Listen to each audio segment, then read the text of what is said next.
Hello everyone and welcome back to Gundam of Gundams. I'm Josh. This is Amy. And today we got Garma's Attack. Garma Strikes, Episode 6.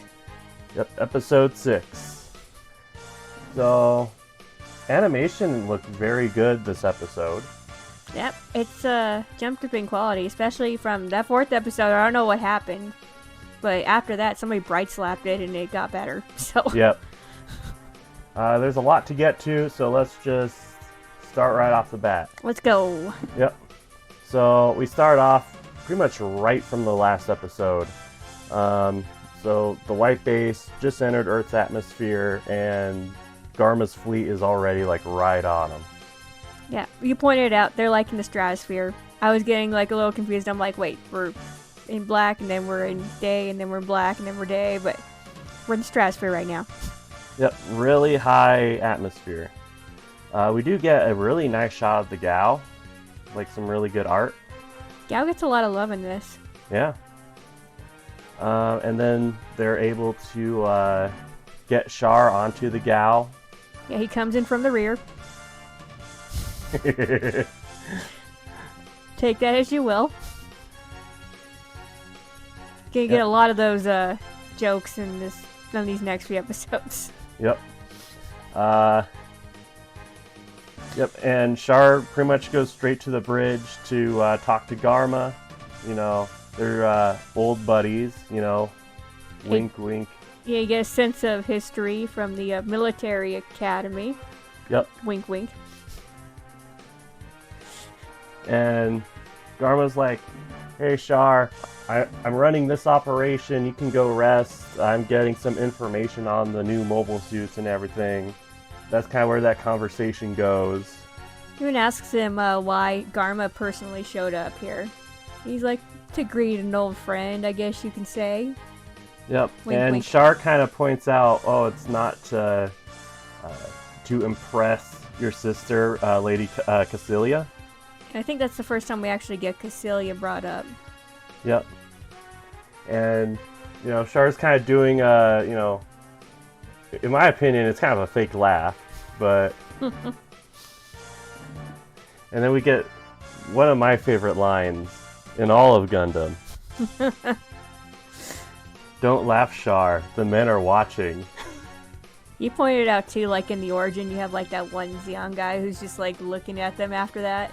Yeah, so in the origin manga, when this moment is depicted, there's just one panel of like a random Zeon soldier being like, what the hell is going on here? Gay. A lot of gay energy. Gay! And Garma does his hair flip too, so that doesn't Yeah, help. he's doing his little hair curl too. That doesn't help. But we go right back to White Base. Hayato is practicing, you know, on the simulation. Yeah, basically right now it's just people are kind of loading up ammunition, Getting kind of ready. just waiting for the attack to happen. Yeah. Kai's just trying to bug Hayato for no reason. Yeah, Kai's just kind of being annoying for no good reason. And Sayla comes by and she's like, hey, aren't you supposed to be working on the gun tank? And Kai's like, oh, it's already done. Stand by your battle station then. Like, oh, what are you doing? Couldn't see you on the monitor. Yeah, Get I'm to looking work. for you.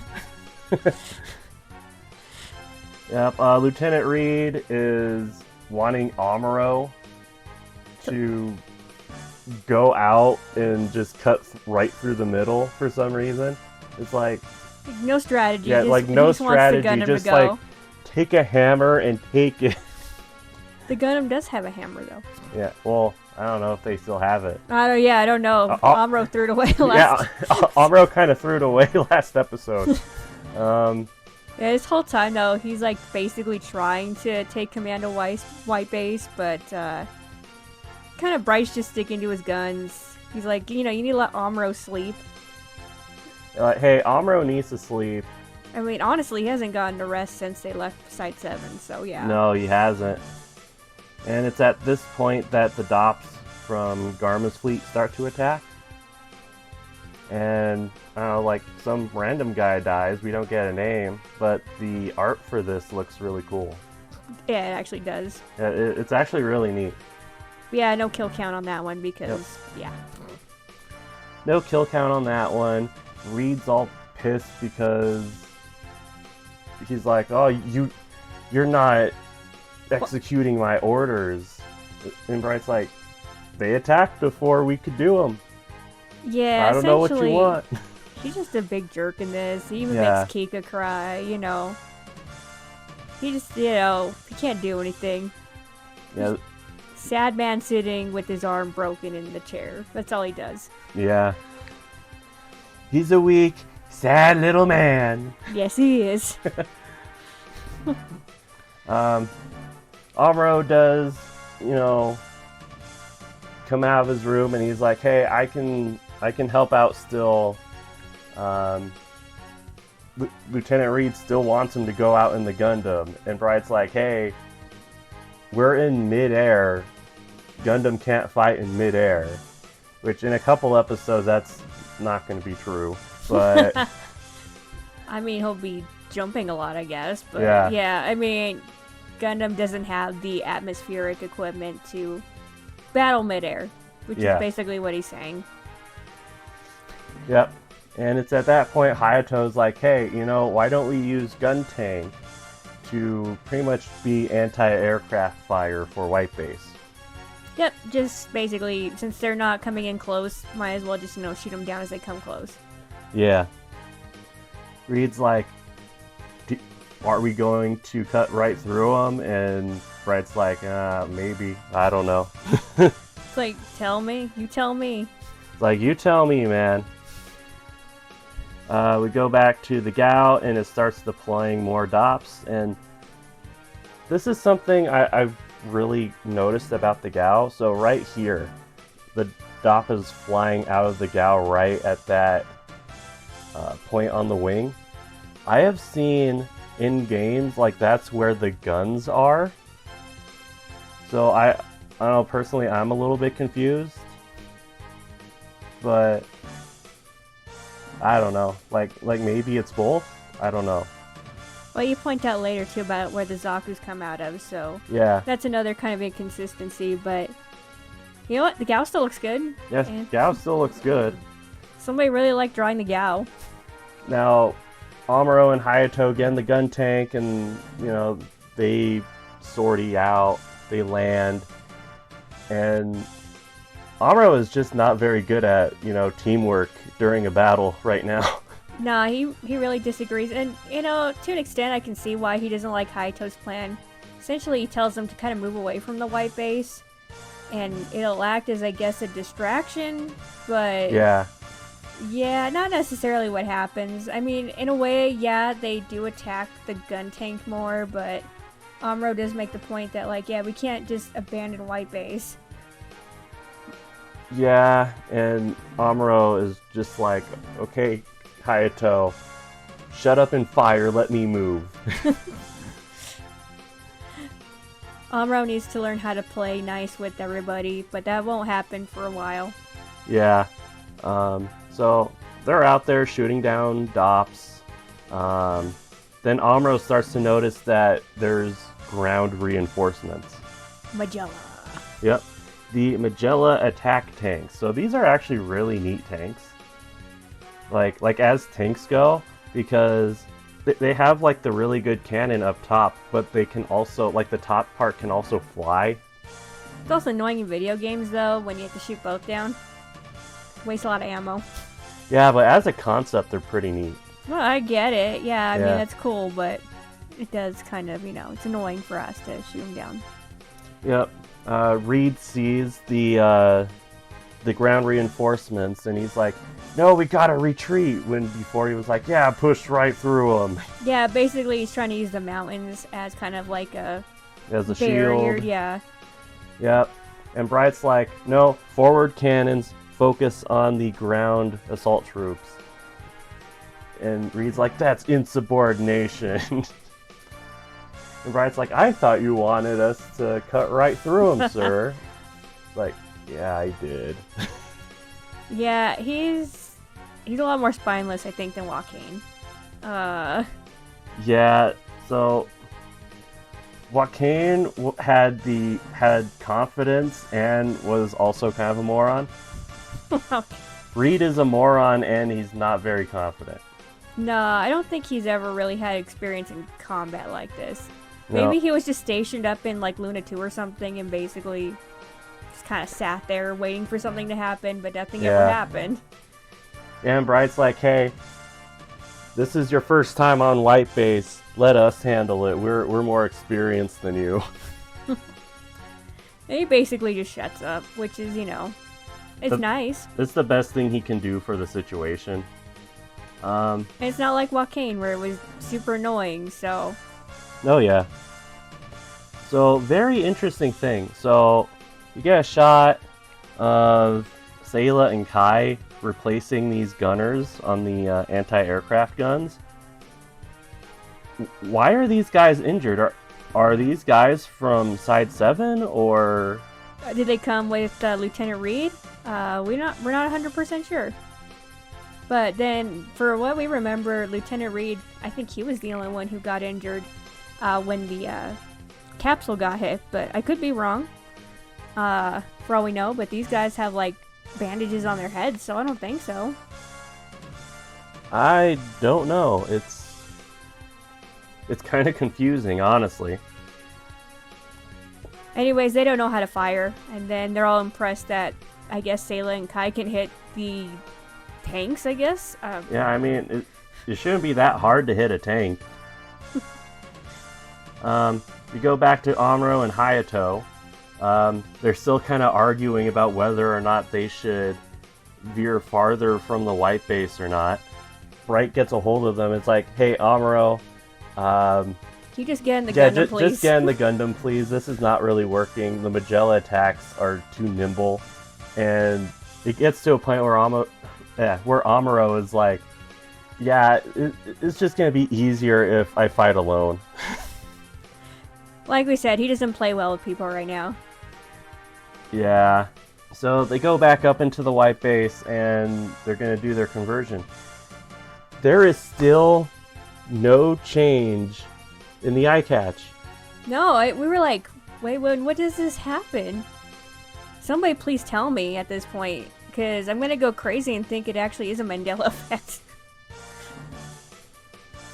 Like, I'm so confused. It should be there by now.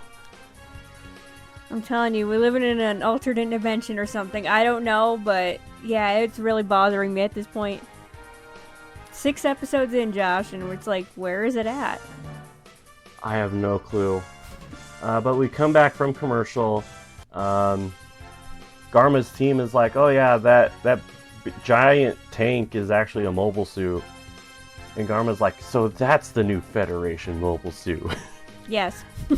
Like, I mean, kinda, yeah. I mean, it is in a way, new yeah. mobile suit.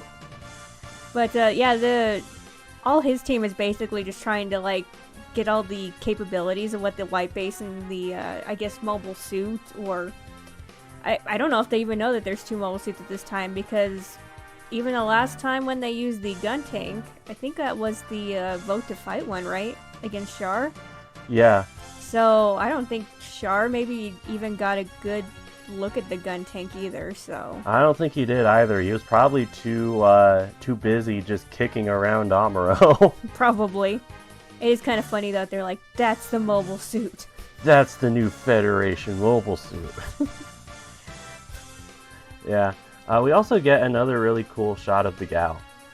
Yeah, whoever animated the Gal, they did a really good job. Yeah. So, what I was gonna say about like the mobile suit deployment on the Gal, so basically the part under the bridge, you know, like, oh, I don't know how to describe it. It's like the belly. Yeah. So that opens up and that's where the mobile suits are supposed to drop from. I could have swore that I have seen mobile suits come out through the back of the Gao too at some point. Mandela effect? I don't know. Yeah. I don't know. I could be wrong about that one, but definitely, like, they come out through the front. We go back to the White Base, and this is actually very funny. So, There is no time to switch out the core block from the gun tank into the Gundam. So Amuro has to run out of the gun tank and pretty much hop into the Gundam.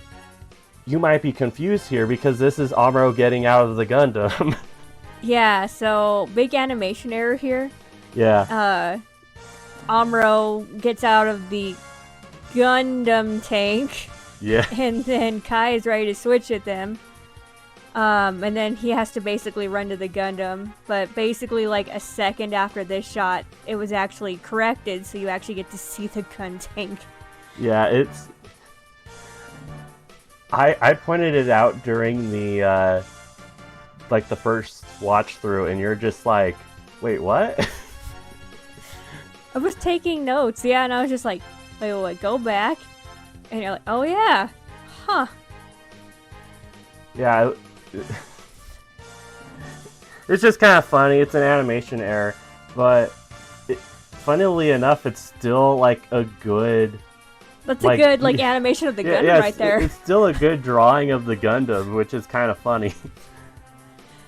Oh, you know what? To also point out, Amuro suggests that either Kai or Sayla actually take his spot in the gun tank, which is kind of funny. Yeah. Especially since we haven't seen Sayla do any like combat or anything. Or simulator. She's just been on the bridge the whole time, but he's like, yeah, she can handle it. So that was an interesting little tidbit. Not Ryu, though. Like, yeah, not Ryu. Ryu does nothing during this episode. Basically, yeah, you're gonna see him like in maybe a couple minutes actually launching the core fighter, but even after that, it's like he does nothing. Dude might have like one line. Mm-hmm. Yep. So Amuro jumps in the Gundam and he's like, alright, I'm ready, let's go! And Sayla's like, no, wait. Wait for the gun tank.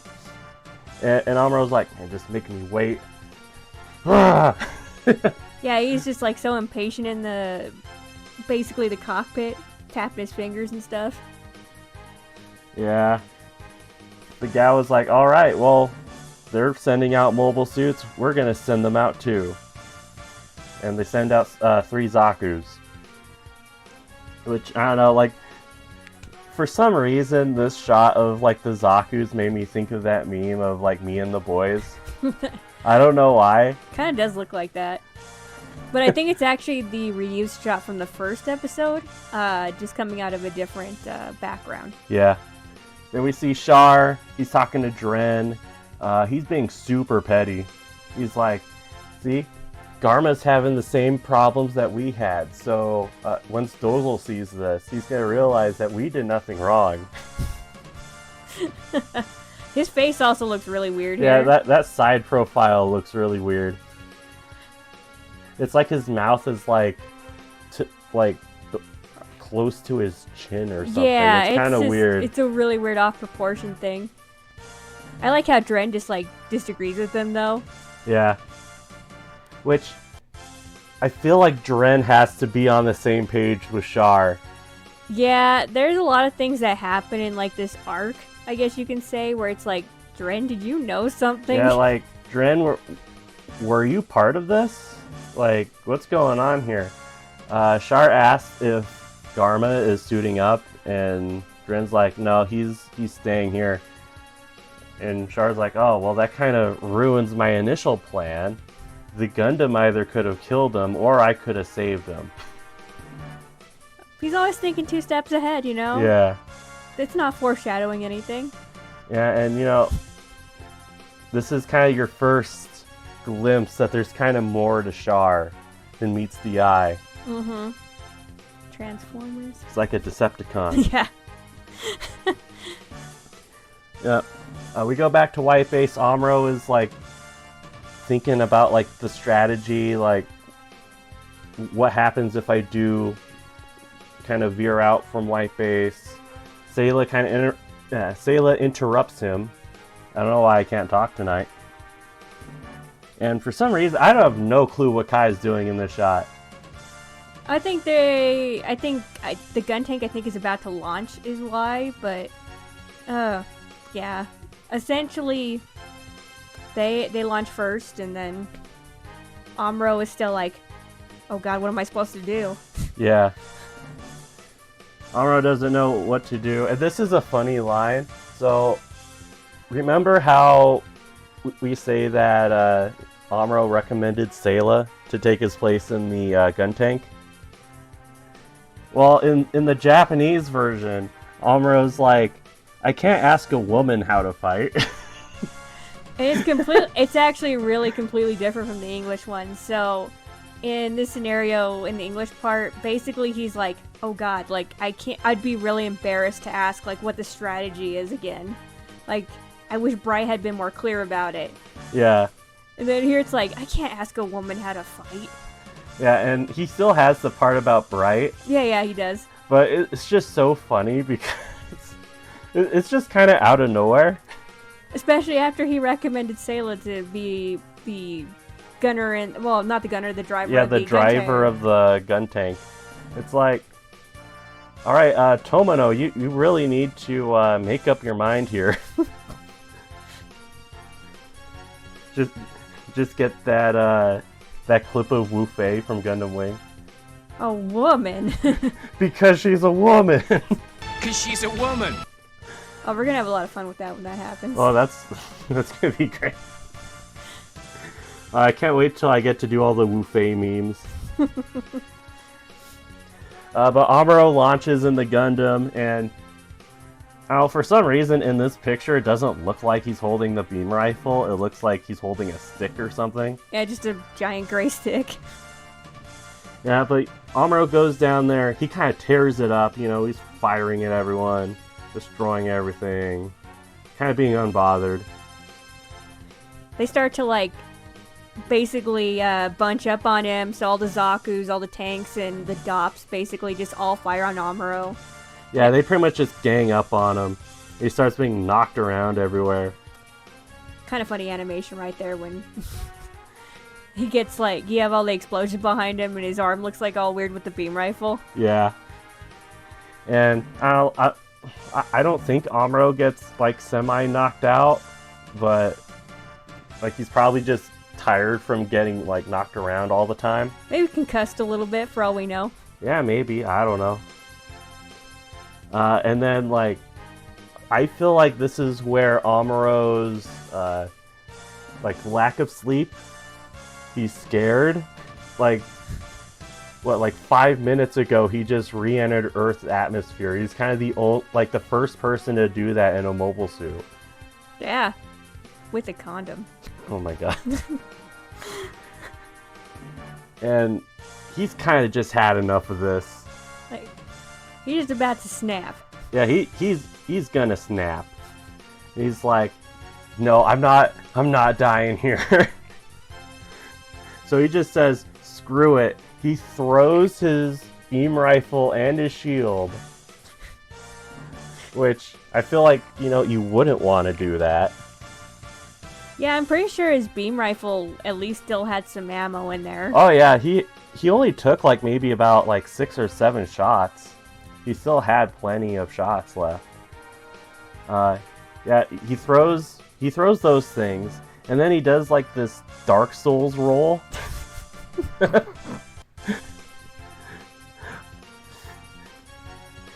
And then he just kind of grabs the Zaku by the face and pushes it towards the Magella attack and blows both of them up. Yeah, he kind of does what he did in that first episode by grabbing like the ventilation tubing from the face and... Yeah, it's the exact same animation.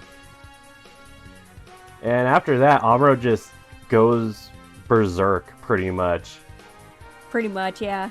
If this was Gundam Seed, like you'd have like Zips playing or something. Yeah, or I don't know. I feel like having some Doom music in the background would fit in this too, because that's pretty much what's happening here. Yeah.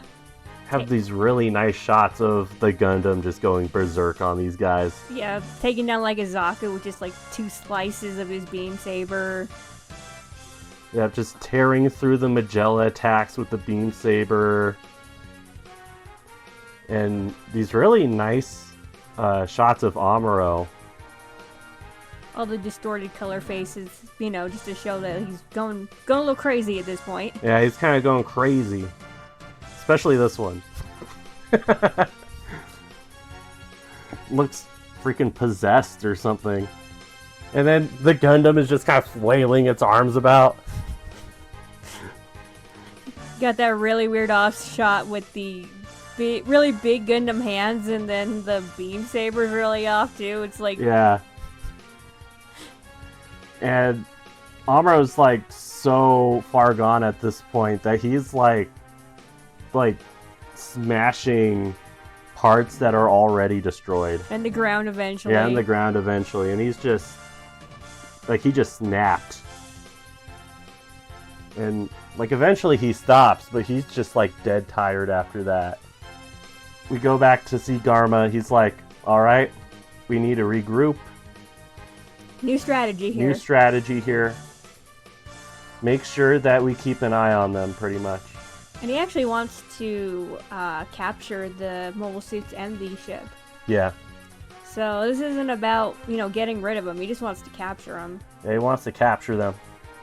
We go back to White Base. Bright and Mirai are talking. They're talking about getting in touch with the the Earth Federation resistance in North America, which we never really get to see. Yeah, we won't really get to see it in here. Yeah. The only thing I can think of is maybe when we go to see Amuro's mom, we do get to see Federation soldiers stationed there, so maybe they're part of the resistance? Yeah, possibly. Maybe. But essentially, they're kind of in the same boat too. They got to come up with a new strategy. So, you know, Mirai's just like, hey, everybody's going to look to you, Bright. Because obviously Lieutenant Reed doesn't know what he's doing, so. Yeah. And it's hilarious because Lieutenant Reed is right there. He doesn't say anything, though. Yeah, he doesn't say anything. He's probably just watching them like, they're just ignoring me. But, you know, they're like, hey, let's go make sure everybody's good after that fight. Especially Amuro, because, yeah. Yeah. Speaking of Amuro, he gets out of the Gundam. He's just so tired. Frau Bo comes to, like, congratulate him, but he's just not really into it at the moment.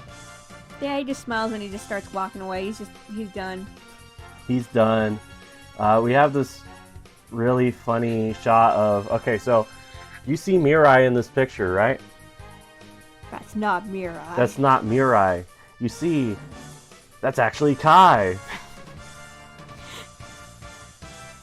It's kind of funny because, like, that one where he's colored like Mirai, you can tell it's still kind of Kai. Yeah, kinda. It's kind of far away, so you can't really Yeah. tell. But it's like he's taller and everything. It's just like, wow, that was weird. I don't know. I mean, those two are kind of the same height. Maybe. Yeah, Sayla and Kai. I don't know. I can't think of like a name for that. Kai Mirai. Yeah. Mirai Kai. I don't know. Kairai. I don't know. Kairai. Yeah, they try to congratulate Amuro too. He just walks off silently. He's not into it at the moment. He's tired. Kai's like, well, talk about a big shot. It's like, shut up, Kai. Like, dude, he's tired. He just broke through the enemy line, basically. Like, he's tired, he's scared. He's done with this right now. He's done. Amuro even refuses pie and soda. Hey, it's champagne in the Japanese version. I demand a redub. It's champagne. But yeah, the kids are like, hey, let's celebrate. They made the pie too, which is kind of Yeah, they made the pie. But he's like, nah, sorry guys, just leave me alone. Turn down pie. My god, Amuro. I know. What are you doing? And soda. Yeah, and soda. Champagne. Yep. And then Amuro just lays down in bed in his pilot suit and he just kind of curls up. He's just done with the world at this point. He's done with the world at the moment. Now, we do get to see where Garma's base is, and he was kind enough to, leave Detroit intact. Look at that. Now we do have to pull out the map because we have to figure out exactly where this one takes place, just because there's so many different, like, I think we said in other videos, there's so many different, like, locations where this could be. Yeah, like, it's obviously not Detroit. But it looks like it. But it looks like it. Yep. Garma goes to talk to Char, who kind of left the door open a little bit. Like he's taking a shower right now. And we get our first shower scene. For the ladies, we got some man service. Yay. Yeah. You thought Gundam Seed was the only one with shower scenes. To be fair, Gundam Seed is pretty much just Gundam fan service to me, honestly. Well, ladies, we get Char. Yep. You there you go, ladies. We get equal opportunity on this channel. We don't get to see below the belt, though. Well, good. I don't really need to see that. Anyways, Garma's like, how come you didn't tell me it was so tough? And Char's like, I did. It's like, yeah, I told you there was Yeah, a Xeon Cross. And, conversation goes on for a little bit longer. Eventually, Garma leaves, and he's like, I have a good friend in you, Char. Yes. Yep. Got a friend in me. Oh, God, no. Got a friend in me. But, of course, Char gets out of the shower, and then we get that, that sinister glint in his eye. Yes, the sinister glint in his eye. It's like that Mario parody of JoJo. If you guys have seen that. I saw a glint in your eye, Luigi, and it was a sinister glint indeed. So obviously Garma is oblivious to anything. Yeah, Garma's oblivious. We know from the past scenes that Char is gonna use Garma in some way. Char is applauding. Yeah, he's applauding. So we get to see more of Char applauding later. Yep. So we kind of go back to White Base. They're ascending again. We'll find out why next episode, but they are kind of trying to reach the upper limits of the atmosphere again. Yeah, and then basically you just have some reconnaissance still following them. Yeah, that's what those bright lights are over there. UFOs. UFOs. Aliens. Yep, and we end the episode on Amuro just kind of sleeping. At least he got his spacesuit off. Yeah. That would have been really uncomfortable. I mean, he was tired, but that sweaty plastic stuff. Ugh. I hope they washed it. I hope so too. Yeah, but that's kind of where the episode ends.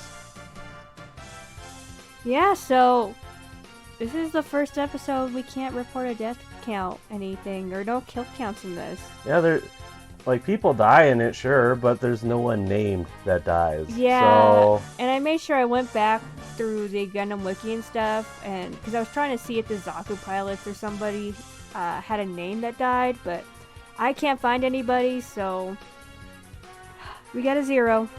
Yeah, I'm not really sure. Kind of makes me sad, though. It's like, this is so weird, we've had so many deaths like the past few episodes that this is just awkward. Yep, death count is the same. Still stuck at 11. Yep. Alright, so... I'm sorry. I was gonna say, thoughts on this? This is a really good episode. It kind of furthers Amuro's progression. And we kind of get more into what kind of a character that Char is. Yeah, this is the first time we kind of see a little bit more of what Char's motivations are and what he's going to be doing. Yep. Like what role he's going to play in the story. And like you said, this is probably the best way to show just, I guess, all the stress that Amuro's under. Impatient, tired. I mean, everybody gets that way, so. Yeah. Especially like, in this episode, not only, like, he's not facing, maybe 3 Zaku's max. Because that's pretty much the most that he's fought at this point. This is like the whole fleet. Yeah, this is like a whole fleet. So the pressure is really on him now. It's not just like really like small duels. Yeah, he's facing an army more than actually just kind of a group. Yeah, and having like 50 people shoot at him all at once, that's gotta be that's really gotta make you scared. I mean, he like smacked his head too, so Oh yeah. who knows if he got concussion or not, but yeah, he got put through the ringer. At least Gundam has the armor to withstand them, so he wasn't really in any big danger, but at the same time, it's like, yeah. He doesn't know that for sure. I mean, he knows that Gundam is pretty durable, but, who knows when you have a whole barrage of people, just hitting you. Yeah. It's also good to see some of the other characters kind of do a little bit more fighting. Except for Ryu. Yeah, except for Ryu. Like, Ryu's nowhere in this episode, minus, like, the core fighter launching. And you see him fly a little bit. But we never see him, like, shoot anything down. No. So, as far as I'm concerned, he didn't contribute anything this episode. And Amuro actually had to save him a few times. He's like, hey, Ryu, behind you. And he shoots the Dop or whatever was behind him. Yeah, that was like twice. Yeah. Hayato at least gets some kills in this with the gun tank. Yeah. But yeah, it's... I don't even know. What, Ryu? Come on, man. Like, civilians are doing better than you, Ryu. Come on, step your game up. That's kind of funny, too, because we were talking about how big Amuro's bed is. We're like, that's like Captain Paolo's room. I don't know. It was some nice officer's room, because if that was like regular military, they'd be probably sleeping in bunk beds or something. Yeah, and I brought up maybe that's why Ryu had that really weird face when Captain Paolo died, like during his funeral. Yeah, he's probably like thinking like, Amuro is piloting the Gundam. He deserves a bed. And then Ryu's like, yeah, that's what you get for for denying me the bed. I need that bed. I'm hanging off my bed. Well, it's like maybe if you actually pulled your weight, Ryu, maybe you would have gotten a bed. A big bed. No, I'm sure that's probably not Paolo's. I'm sure Bright has taken up the captain's quarters, but that's a big bed. So, whoever was next in line probably, the second in command probably got that room. And Amuro's using it. Yeah, I mean, hey, there's a lot of officers who died during Side 7. What, they said only 10 regular military was left right after the whole attack? Yeah, so who knows, that could have just been some random officer's bed. Hey, but Amuro got it. And you know what? He deserves it, so. What if it's Tem Ray's room?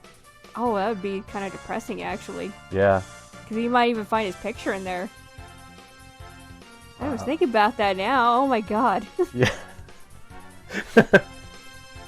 I just made this 10 times darker.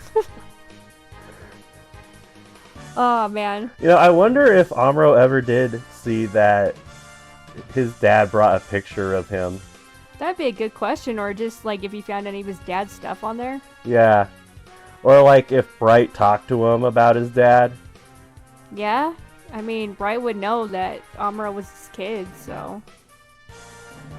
Yeah, especially right now, Amuro thinks he's either missing or dead. So...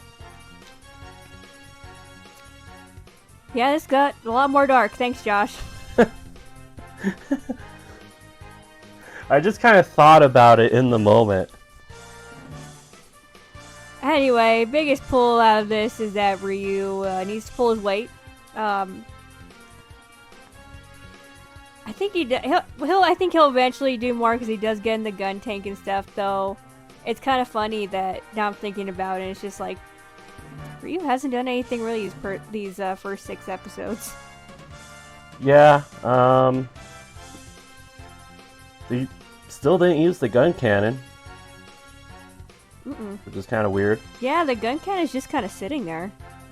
So I don't know if it's still being repaired or something else is happening. Yeah, maybe that's what they were kind of training on the simulator for. I don't know. Yeah, and I'm pretty sure in the movie version the gun cannon gets a way quicker introduction. Yeah, so in the movie version, this battle doesn't really happen. It skips right to the battle where Amuro gets bright slapped. Yep, and we'll talk about that version more when we get there after these next few episodes, because we don't have too many to cover more, but... oh yeah, we don't have that many to cover more. I think we might have... maybe around 5? Possibly, yeah. 5 or 6. I don't remember. But, yeah. So, I feel bad for Amuro in this situation.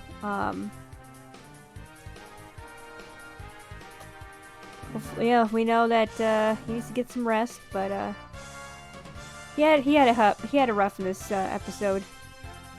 Yeah. Then of course, I don't think we can discuss this episode without talking about Char and Garma. They have a vibe going on. Oh yeah, they have a really intimate vibe. See, now there's a reason why I compared Garma's vibes to James from Pokemon last episode. Yeah, he has purple hair too. Yeah, purple hair too. Oh man, it's just kind of funny though to see kind of like how annoying Garma is, I guess, and what like the situation is around him. Because all I just thinks about is how Char is basically gonna help him. Yeah, how Char's his best bud, and he's very naive. We'll put it that way.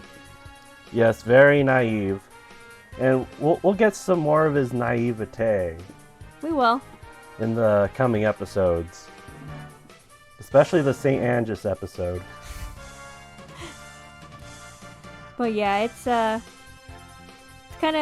it's interesting to see how Sharp plays off another character that's actually a more established character.